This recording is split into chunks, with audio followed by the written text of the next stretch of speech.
High, আমি রূপম। আজকে আমার সাথে রয়েছে কালিয়াচকের পুরো টিম, ছবির ডিরেক্টর, ছবির কাস্ট। তো আমার প্রথম জিজ্ঞাসা, তোমরা সবাই কেমন আছো? তোমাদের রিলিজ তো এগিয়ে এসছে। সবাই খুব ভালো প্রেসার একটু চাপ তো থাকেই যে কোনো ইয়ের আগে, তো সেইটুকু নার্ভাস এনার্জি থাকাটা ভালো। হ্যাঁ, আচ্ছা আচ্ছা, প্রথম জিজ্ঞাসা আমার রাতুলদাকে। রাতুলদা, আমাদের এখানে আন্ডারওয়ার্ল্ড নিয়ে ছবি সেরকমভাবে হয় না বললেই চলে। তোমার এর কারণ কি মনে হয় যে আমাদের এখানে কেন এই আন্ডারওয়ার্ল্ড জোনটাকে একদম এক্সপ্লোরই করা হয় না? আন্ডারওয়ার্ল্ড আমাদের রিজনাল ছবি, তো আমাদের রিজনাল ভাষায় আমরা ছবি করি, বাংলা ভাষায় ছবি করি। কাজেই যেটা আন্ডারওয়ার্ল্ডের যে স্কেল আর স্কেপিংটা আমরা ন্যাশনালি দেখতে পাই বা দক্ষিণী ছবিতে দেখতে পাই, সেই স্কেপিংটা আমরা, সেই ভিজুয়ালসগুলো আমরা এই রিজনাল ছবিতে পাই না।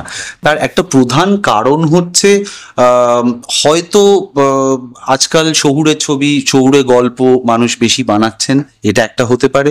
দ্বিতীয় হতে পারে যে আমাদের লজিস্টিক্সের কারণে হয়তো আমরা কোথাও গিয়ে আটকে পড়ি। কিন্তু এর মানে কিন্তু এই না যে হচ্ছে না।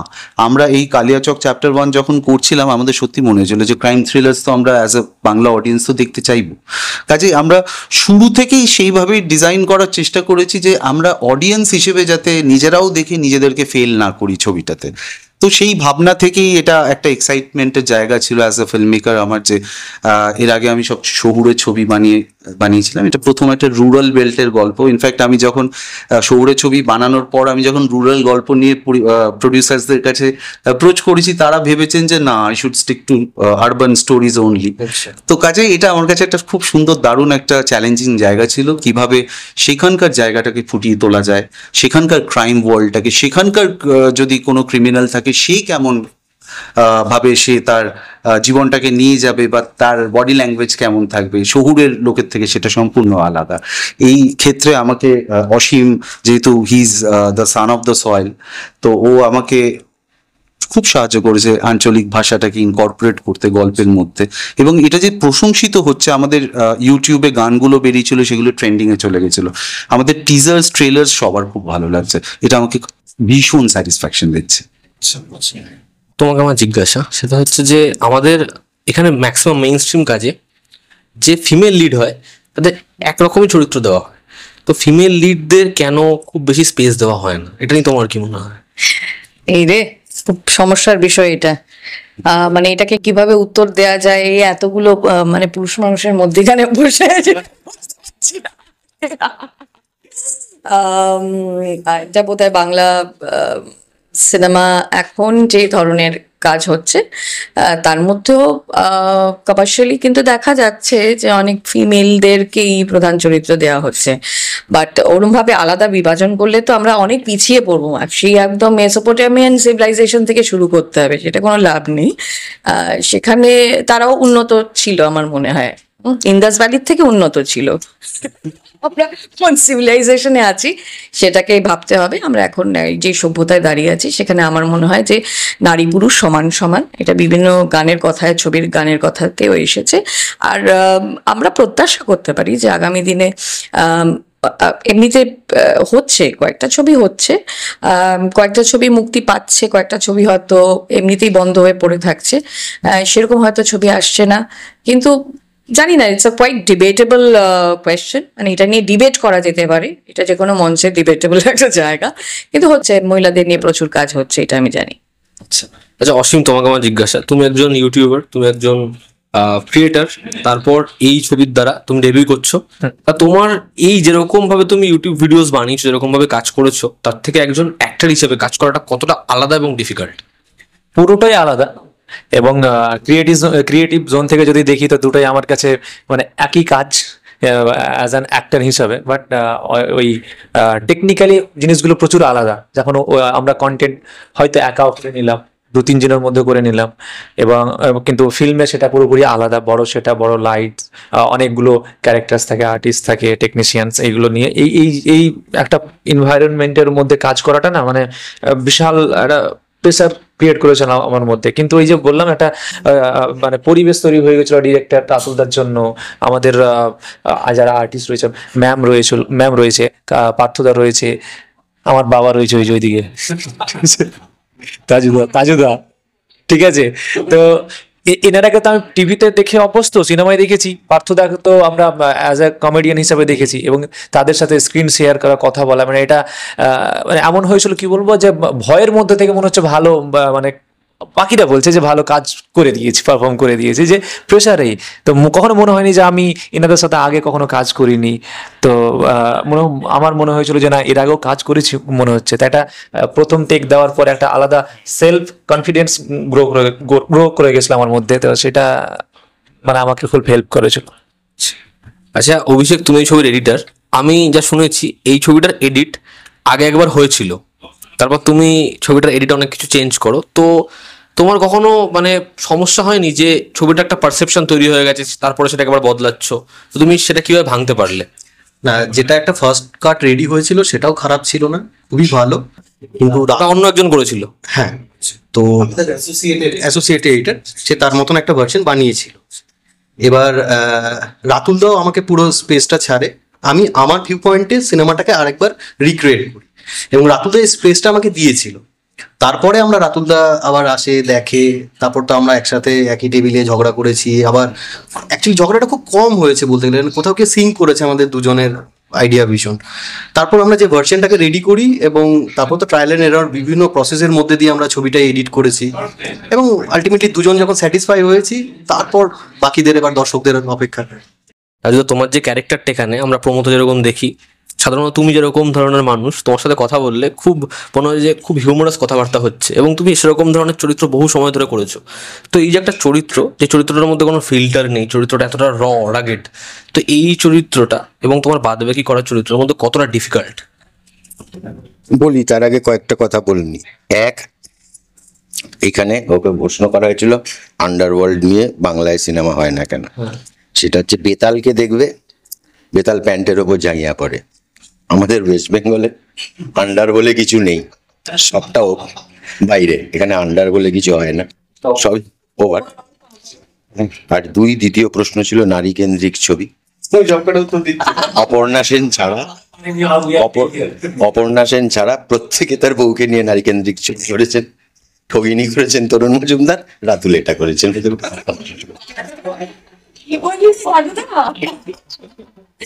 না এই কিন্তু মজা করেই বললাম, কিন্তু মহিলা কেন্দ্রিক ছবি হয়, কিন্তু আজ অব্দি আমি কোনো মহিলা চরিত্রকে বলতে শুনিনি আমি অমুক, আমি ইন্ডাস্ট্রি। এর আগে দুটো ছবিতে ব্যবহৃত হয়েছে, দুটোতেই পুরুষ মানুষ বলেছে। হয়তো এখানে পুরুষ মানুষের প্রাধান্যটা একটু বেশি, দুর্ভাগ্যের, কিন্তু সত্যি তাকে কেন্দ্রিক ছবি করবো, একদম সত্যি তাই, আমাদের দুর্ভাগ্য। এবার হচ্ছে রইল বাকি আমার চরিত্রটা। সত্যি কথা বলতে কি, আমি বাস্তব জীবনে মানে এরকম নই। আমি অত্যন্ত উষা উত্তুপের কপালে ক লেখা, আমার কপালে খ লেখা। আমি অত্যন্ত উচ্চ প্রজাতির খচ্চর, কিন্তু তৎসত্ত্বেও না, খচ্চর কোনো কালই নয়, এটা বিয়েকে লেখা একটি প্রজাতির সাথে আমার খুব তুলনা আছে। কচ্ছর বিনা ইয়েতেই সংসারের মাল বহন করে, কিন্তু পাশাপাশি আমি একজন আদর্শবান পিতাও। ঠিক উল্টো দিকে গিয়ে এই চরিত্রটা যখন রাতুল আমায় বলে আপনি জাভেদ আলী বা তুমি জাভেদ আলী, এবং আমায় একটা স্ক্রিপ্ট দেয়, গোটা স্ক্রিপ্টটা পড়ে গায়ে কাঁটা দিয়েছিল যে এইটা আমি। ফলে এটার জন্য আলাদা প্র্যাকটিস বা ইত্যাদি লাগেনি, কারণ গোটা স্ক্রিপ্টটা যদি একবার কেউ পড়ে, বা ওর সাথে যদি একবার প্রথম কনভারসেশন কোনো একটা কফি শপে হয়েছিল বিজয়গড়ের দিকে, সেইখানে ওর একটা অদ্ভুত ভালো গুণ আছে, সেটা হচ্ছে যে একটা গল্প বলে, মুখে মুখে গল্প যখন বলে তখনও তো একটা ভিজুয়ালাইজেশন হয় যে শুনছে তার। ও এমনভাবে গল্পটা সেদিন আমায় বলেছিল, সেদিন চরিত্রটাকে দেখতে কোনো অসুবিধে হয় পুরো গল্পটা বলার পর, এবং বলেছিল যে এই স্ক্রিপ্টটা রাখো বলে একটা স্ক্রিপ্ট দেওয়া হয়েছিল, সেটাও আমি পড়ে নিয়েছিলাম মালদা যাওয়ার আগে। ফলে জাভেদ আলী কি, কেন, কেমন, মানে আমার দুর্ভাগ্য, আমার প্রথম দিনই যে সিনটা ছিল সেইটা টেকনিক্যালি একজন অভিনেতাকে অনেকটা কিছু সিন ফোর প্লে করার জন্য দিতে হয় আলটিমেট ওইখানে পৌঁছানোর জন্য। আমার দুর্ভাগ্য, আমার প্রথম দিনই ওইটা ছিল। প্রথম দিনই ওই দৃশ্যটা ছিল, একটা মাতাল বাড়িতে ঢুকে তাণ্ডব করে ছেলেকে মারছে, মায়ের মানে বউয়ের ভাতের থালাটা ছুঁড়ে ফেলে দিচ্ছে, ভীষণ কষ্টকর একটা দৃশ্য। এবং সেইটা ঠিক বলছি বোধহয় আমার প্রথম শুটিং করার প্রথম দৃশ্য, সবচেয়ে কঠিন দৃশ্য আমার জাভেদ আলীর চরিত্রে, সেইটাও প্রথম দিন। কিন্তু সেটা করতে অসুবিধা হয়নি due to Asim, due to Ratul. বেচারা প্রথম দিনই কখনো আলাপ জমেনি, বেচারা খুব মার খেয়ে গেছে, খুব মার খেয়েছে, কখনো তো বুঝিনি যে না না নন টেকনিক্যাল মারও খেয়েছে। হ্যাঁ, এক্ষেত্রে আমি বেশ খানিকটা রঞ্জিত মল্লিকটাই, হ্যাঁ আমি খানিকটা ওই রকম চরিত্রের সাথে খুব মিশে গিয়েছিলাম ফলে বেচারার উপর। কিন্তু সেটা করতে অসুবিধা হয়নি ডিউ টু পরিচালক। এবং একটা যে শুটিং এর চত্বরটা এমন একটা না অসম্ভব, আপনি যদি গিয়ে পড়েন সেখানে সবকটা চরিত্রই একাত্ম হতে বাধ্য। তবে হ্যাঁ, এই আমার দীর্ঘদিনের বন্ধু হলেও এই ছবিতে প্রথম হাঁটু কেঁপেছিল ওর সাথে একটা সিন করতে। ও আমি একটা টপ শটে গাড়ি নিয়েও আসে, একটা ডায়লগ পার্ট আছে ওরা নামানো, কারণ বড্ড জমাটি অভিনেতা, পারফর্মারের জেন্ডার হয় না। মানে গোটা ছবিতে যদি কোথাও গিয়ে বেগ পেতে হয়েছে ওইগুলোতে না, এর সাথে অভিনয় করতে গিয়ে বেগ পেতে হয়েছে। আর কোথাও জাভেদ আলী হতে আমার প্রবলেম হয়নি ডিউ টু আমার পরিচালক, স্ক্রিপ্ট রাইটার এবং অসীম এবং পারিপার্শ্বিক ইত্যাদি প্রভৃতি। আর কিচ্ছু বলার নেই, আমার সব বলে দিচ্ছে। মানে প্রথমেই বুমরার ওভার খেলিয়ে দেওয়া হয়েছিল, তারপরে বাকি বোলারদের আর ফেস করতে সমস্যা হয়নি। প্রথম বললো না যে ফার্স্ট সিনটা গিয়ে খুব কঠিন, মানে সব থেকে হাই ভোল্টেজ সিন, তো প্রথমেই জাসপ্রীত বুমরার ওভারটা খেলে নেওয়া হয়েছিল, তারপরে তো ইট বিকেম ইজি। আচ্ছা আচ্ছা রাতুল, তোমায় আমার জিজ্ঞাসা, সেটা হচ্ছে যে আমাদের এখানে একটা সমস্যা দেখা গেল ফেডারেশনে, এবং এই যে গুপি কাজ নিয়ে খুব কথা শোনা গেল। হ্যাঁ, আমি সেটা দিয়ে আসছি। তো যেরকম ভাবে আচ্ছা এই যেরকম ভাবে এই ছোট বাজেট বলে বারবার করে বলা হচ্ছে যে এরকম ভাবে কাজ করলে টেকনিশিয়ানদের নিয়ে অনেক প্রশ্ন উঠেছে, অনেক হেডলাইন তৈরি হয়েছে। কিন্তু তুমি তোমার আগের যে কাজ বা এখন কালিয়াচক, তোমার এর পরের যে কাজটা নিয়ে শোনা যাচ্ছে সেটা একটা বড় হাউসে একজন বড় সুপারস্টারের সাথে, সেটা নিয়ে আমি কিছু এখনই না না আমি তোমাকে কিছু বলছি, আমি ইনফরমেশনও চাইছি না, কিন্তু তুমি আমাকে বলো যে যদি তোমার মতো পরিচালক বা যারা আজকে একটা ছোট্ট বাজেটের কাজ করছে তারা আজকে সেই কাজটা করেছে বলেই আজকে একটা কালিয়াচক বা তোমার এর পরের প্রজেক্ট বা এরকম আরো উদাহরণ রয়েছে। তো এই কাজগুলোকে যদি কেউ বলে যে না এরকম ধরনের কাজ হওয়ার দরকার নেই বা এরকম কাজ হচ্ছে এভাবে ফেডারেশনকে লুকিয়ে বা বাঁচিয়ে, না লুকিয়ে কিছু করা, আমাদের পরিচালকদের মধ্যে কিন্তু একটা এটা নিয়ে একটা অসন্তোষ তৈরি হয়েছে গুপি টার্মটা নিয়ে। কারণ এটাকে আমরা গেরিলা বলতে বেশি পছন্দ করব বা সম্মানজনক হবে। গুপি শুটিং এর মধ্যে কোনো একটা লুকোনো চুরোনো চুরি করা ডাকাতি করার একটা ব্যাপার, একটা মানে খুব বাজে একটা কাজ করছি সেটা লুকিয়ে চুরি করার মতন একটা ব্যাপার, ওরকম সে এরকম কিছুই আমাদের ছবিতে ছিল না অফকোর্স। আর এবং এটাও আমি বলি যে এটা নিয়ে যে কথা হচ্ছে যে আজকাল মানুষ মানে আমাদের মধ্যেও সবার মধ্যে যে এই প্রবলেমটা নিয়ে আলোচনা হচ্ছে যে ছোট বাজেটের ছবি তাহলে কি করবে, কোথায় গিয়ে দাঁড়াবে তারা। তো সেটা নিয়ে আমাদের যারা অ্যাসোসিয়েশনের যারা হেড রয়েছেন তো তারা কিন্তু খুব সুন্দরভাবে সেটা প্রেস কনফারেন্সে ব্যক্ত করেছেন। যারা আছেন আজকে তারা তো অফকোর্স কোনো একটা কারণে এই জায়গায় পৌঁছেছেন, কারণ তারা আমাদের ডিরেক্টরস সবাইকে, যারা আমরা এই গিল্ডের মধ্যে আছি ডিরেক্টরস গিল্ডে, সকলকে সুন্দরভাবে গাইড করতে পারবেন বলেই কিন্তু তারা আজকে সেই মাথাটা হয়ে দাঁড়িয়েছেন। তারা আমাদের দুর্দান্তভাবে গাইড করেন। আর আমরা আমাদের এজিএম হয় অ্যানুয়াল জেনারেল মিটিং, সেখানে আমাদেরকে ফেডারেশনের লোক প্রেজেন্ট থাকেন রিপ্রেজেন্টেটিভ, তো সেখানে আমাদেরকে সব নিয়মাবলী বলে দেওয়া হয়। কাজেই এই ছবি অনেক আগে করা, অনেক আগে এটা শুট করা, এটার সঙ্গে মানে গত বছরেরও অনেক মানে বেশ শুরুর দিকে, তো সেই সব প্রবলেম আমাদের এই ছবির ক্ষেত্রে ছিল না। আচ্ছা অসীম, তোমাকে আমার জিজ্ঞাসা সেটা হচ্ছে যখন তুমি একজন নিউ কমার এবং এরকম কাস্ট রয়েছে তোমার সাথে, তাই এদের সাথে স্ক্রিন শেয়ার করতে বা কোনো একটা সিকোয়েন্স করতে গিয়ে কি সমস্যা ফেস করেছো বা কি এমন জায়গা হচ্ছে যেটা খুব মজার হয়েছে বা খুব চাপের ছিল তোমার জন্য? এখানে চাপ বলতে সব থেকে বেশি আমার প্রবলেম হয়েছিল ওই যে আমার বাবা ওই যে বসে আছে, ওই যে সিরিয়াস সিন বললো, প্রথম সিন আমার কিন্তু তাজুদার সাথে ছিল ওখানে। এবার আমি ঘাবড়ে গেছি যে ওখানে কন্টেন্টের ক্ষেত্রে কি হতো যে আমরা ছোট ছোট কাটস নিতে পারতাম 1 সেকেন্ড 2 সেকেন্ডের, কিন্তু ওখানে পুরো একটা সিন আমাকে টোটালটাই করতে হবে। একটা হয়তো 3 মিনিটের সিন রয়েছে, আমাকে টোটালটাই করতে হবে, ওর মধ্যেই থাকতে হবে, কোনো কাটস নেই। সেইটা আমার উপরে প্রচুর প্রেশার ক্রিয়েট করেছিল। কিন্তু তাজুদা ওখানে যে পারফরমেন্সটা দিয়েছিল, তো সেটা এমন একটা পরিবেশ ক্রিয়েট করে দিয়েছিল যে না, আমাকে ওই পরিবেশের মধ্যে আমি থাকতে বাধ্য। আমি উনারই ছেলে, আমার উপরে এইভাবে কথা বলছে, রাগ দেখাচ্ছে, তো অটোমেটিক্যালি না, যখন হয় না যে সামনের আর্টিস্ট ভীষণ চ্যালেঞ্জিং একজন মানুষ দাঁড়িয়ে আছে, তো মনে হয় ভেতর থেকে অটোমেটিক্যালি এটা বেরিয়ে আসছে। তো প্রত্যেকটা আর্টিস্টের ক্ষেত্রে আমার এটা হয়েছিল, ম্যামের ক্ষেত্রেও সেম হয়েছিল। আমাকে যখন জেরা করছিল টেবিলে বসে, সেখানে যে ধমকাচ্ছিল, তো মনে হচ্ছে আমাকে সত্যিকারই ধমকাচ্ছে। তো আমি সত্যি কথা বলতে এটার জন্য এক্সট্রা করে এই সমস্ত জিনিসের জন্য আমি প্রিপারেশন নিইনি, মানে ওনারাই এতটাই আমাকে ওই পরিবেশের মধ্যে বাধ্য করে দিয়েছিল যে ওটা। হ্যাঁ, সরি, এখানে কি বলছি যে টেকনিক্যাল অনেক ব্যাপার থাকে যেগুলো আমরা বিং সিনিয়র আমরা গাইড করতে পারি। মানে সেই টেকনিক্যাল জায়গা থেকে যে মারটা সত্যি একটা মারে ভালো লাগবে, যে তুমি একটু ইমোট করতে পারবে, পরের মারটা যদি মারতেই থাকি আমি তোমাকে, তাহলে আমি ভাই অভিনেতা নই, then I am torturing you. সেরকমই ওকে ওই গাইডলাইন্স গুলো যে কত দূর এসে ওর বন্দুকটা মাথায় ঠেকানো হবে, যাতে ভয়টা অবধি ক্রিয়েট করা যায়, ওকে ন্যাচারালি ও এভাবে ইমোট করতে পারে। উল্টো দিকের ক্যামেরা, দুটো ক্যামেরায় কাজ হচ্ছিল সেই সময়, অ্যান্ড ইমোশনটা ওভাবেই ক্যাপচার হচ্ছিল। সেটা দেখানোর জন্য আমার মনে হয় এইগুলো থাকে, এগুলো কিছু টেকনিক্যাল জায়গা থাকে যেগুলো এক্সপিরিয়েন্স অ্যাক্টরসরা শেয়ার করে, সেগুলো আমাদের ভেতরের কিছু মশলা থাকে যেগুলো আমরা দিই অন স্ক্রিন দিই।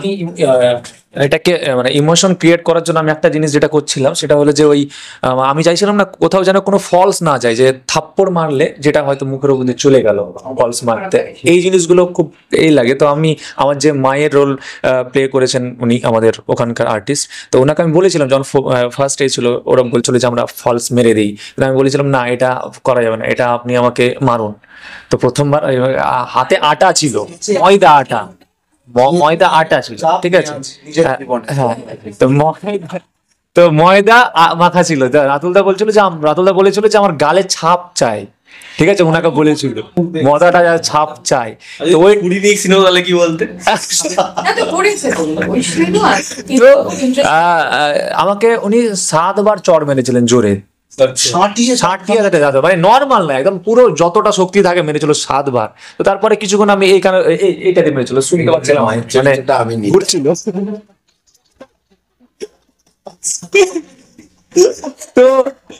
তো সবাই মানে আমরা না অ্যাভয়েড করেছি যে আমরা যে জিনিসগুলো যাতে এমনি এমনি না করা হয়, সবগুলো আমরা রিয়াল ভাবে করার চেষ্টা করেছি প্রত্যেকটা সিচুয়েশন সিনগুলো যেগুলো আছে।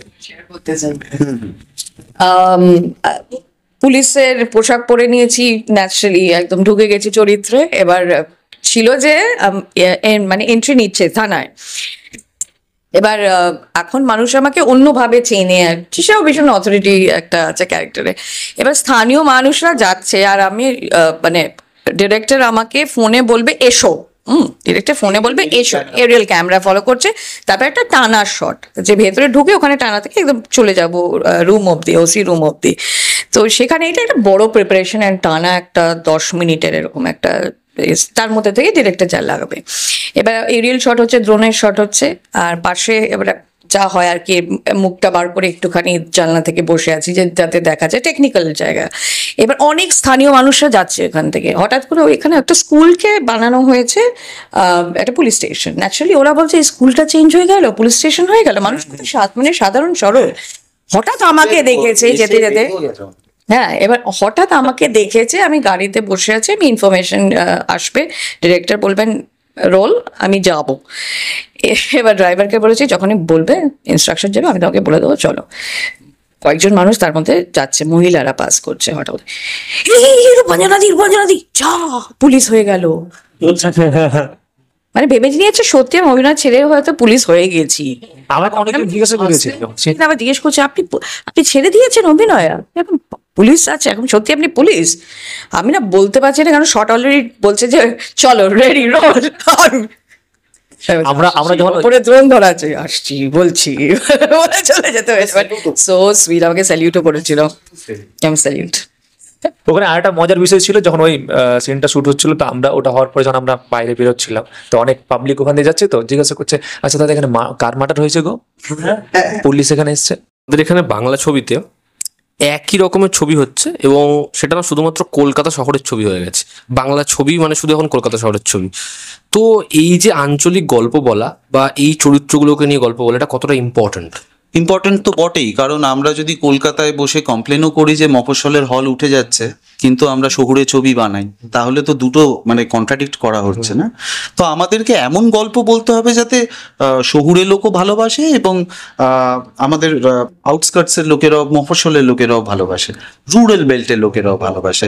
আমাদের এইখানে না একটা অদ্ভুত মাথায় মাথায় বিভাজন হয়ে গেছে, ভালো ছবি খারাপ ছবি বাদ দিয়ে আমরা একটা কিরকম একটা ভালো ছবি খারাপ ছবির বিভাজনটাই আসল। মানে শহুরে অডিয়েন্সের জন্য একটা টাইপের ছবি, যেটাকে বলা হয় একটু আর্ট হাউস ফিল্ম, এটা মাথায় মাথায় তৈরি করেছে কিছু মানুষ, যেই একটু সেটা একটু লাউড এক্সপ্রেশনস হচ্ছে বা একটু সেটার মধ্যে রিয়ালিটি, পুরো একদম রিয়ালিটির সঙ্গে একটু সিনেমাটিক লাইসেন্স অ্যাড করা হচ্ছে, সেটাকে কমার্শিয়াল বলে দেওয়া হচ্ছে। কিন্তু এটা আমরা ভুলে যাচ্ছি যে প্রত্যেকটা ছবি কিন্তু লজিস্টিক্স আর কমার্স দিয়ে বানানো। আর্ট হাউস ছবিটার মধ্যেও কমার্স ইনভলভড, কেমন? তো কাজেই এই ব্রিজটা কোথাও গিয়ে আমাদের মিসিং হয়ে যাচ্ছে, এই ব্রিজটা নেই যে এই দু ধরনের স্বাদের মানুষও একটা ডিশ খেয়ে দুজনেরই ভালো লাগলো, যে এখানকার অডিয়েন্সও বললো যে আহা হা কি খেলাম, ও ওখানকার অডিয়েন্সও বললো বাহ ভালো খাইলাম। তো সেই ব্যাপারটা আমার মনে হয় মিসিং থাকার জন্যে শহুরে বেশি হচ্ছে, কারণ মফস্বলে হলের সংখ্যা কম। যখন ওখানে যদি শহুরের ছবি চলে, এমনিও তারা তো হয়তো রিলেট করতে পারবেন না। শহুরে আমাদের যদি আমরা এখন দেখি যে বাড়িতে একজন অফিস থেকে এসে ফ্রেশ হয়ে সে কাঁটা চামচ নিয়ে পাস্তা খাচ্ছে, তাহলে তো সেখানকার মানুষ রিলেট করতে পারবে না। দেখতে সুন্দর লাগছে সব মেনে নিলাম, কিন্তু তাই বলে তো সেটা হয়তো বিদেশে হতে পারে, বিদেশি ছবির ইনফ্লুয়েন্স এখানে তো হাত দিয়েই খাবে না মানুষ। অভিষেক, তোমাকে আমার জিজ্ঞাসা, সেটা হচ্ছে পোস্টে আমরা একটা কথা শুনে থাকি, সিনেমা তৈরি হয় দুবার, একবার যখন সিনেমা ভাবা হয় এবং আরেকবার হচ্ছে এডিট টেবিলে। তুমি এটাতে কতটা বিশ্বাসী যে ছবি এডিট টেবিলে পুরোপুরি বদলে ফেলা যায়? হ্যাঁ, এটাতে আমি পুরোপুরি বিশ্বাসী। তার কারণ হচ্ছে এমনও অনেক সময় হয়েছে যে নিজেরাই এডিট করেছি পুরো ছবি, তারপর নিজেরাই চেঞ্জ করেছি। তো আমরা নিজেদের কাজও চেঞ্জ করি এবং এই ট্রায়াল অ্যান্ড এরারটা চলতে থাকে। কারণ একটা ছবিকে রেডি করে, মানে আমরা যে দিনে কাজ করছি ধরো, সেই দিনের আমাদের বেস্ট আউটপুট দিচ্ছি আমরা, তার মানে তো এটা নয় যে এটাই বেস্ট আউটপুট। তো আমরা প্রত্যেকে কি করি, মানে বিশেষ করে আমিও করে থাকি, যে এডিট হয়ে যাওয়ার পর আমরা একটা ব্রেক নিই, এবং এই ব্রেক নেওয়ার পর মাঝখানে অন্য সিনেমা দেখলাম, যা কিছু করলাম, তারপর দর্শকের আসনে বসে সিনেমাটাকে দেখি একবার। হ্যাঁ, এই দেখাটা একটু অন্যরকম হয়, কারণ কি এডিটে যখন থাকে রাশের প্রচন্ড ব্যাকগ্রাউন্ড নয়েজ থাকে, প্রচুর থাকে, সেটাকেও যতটা ক্লিন করে আমরা কাজ করার চেষ্টা করি।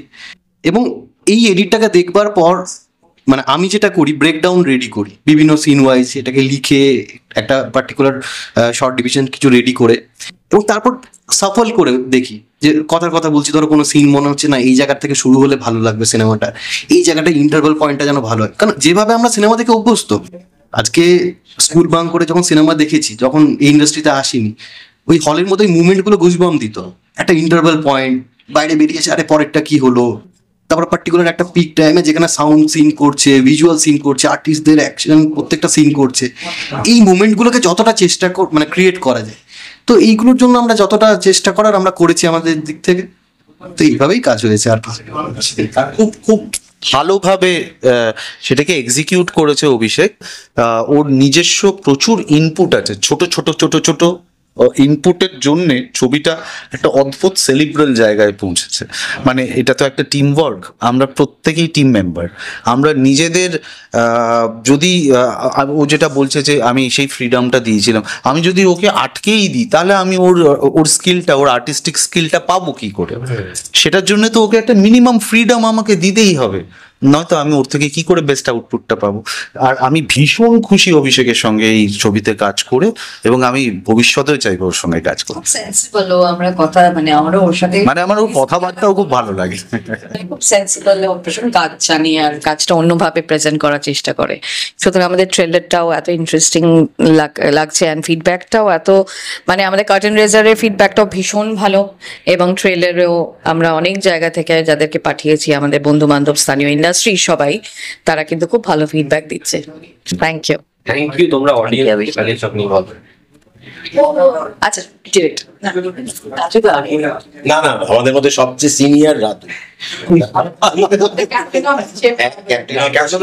এই একটা ছবি করতে গিয়ে ওর বয়স আমাদের থেকে বেশি হয়ে গেছে।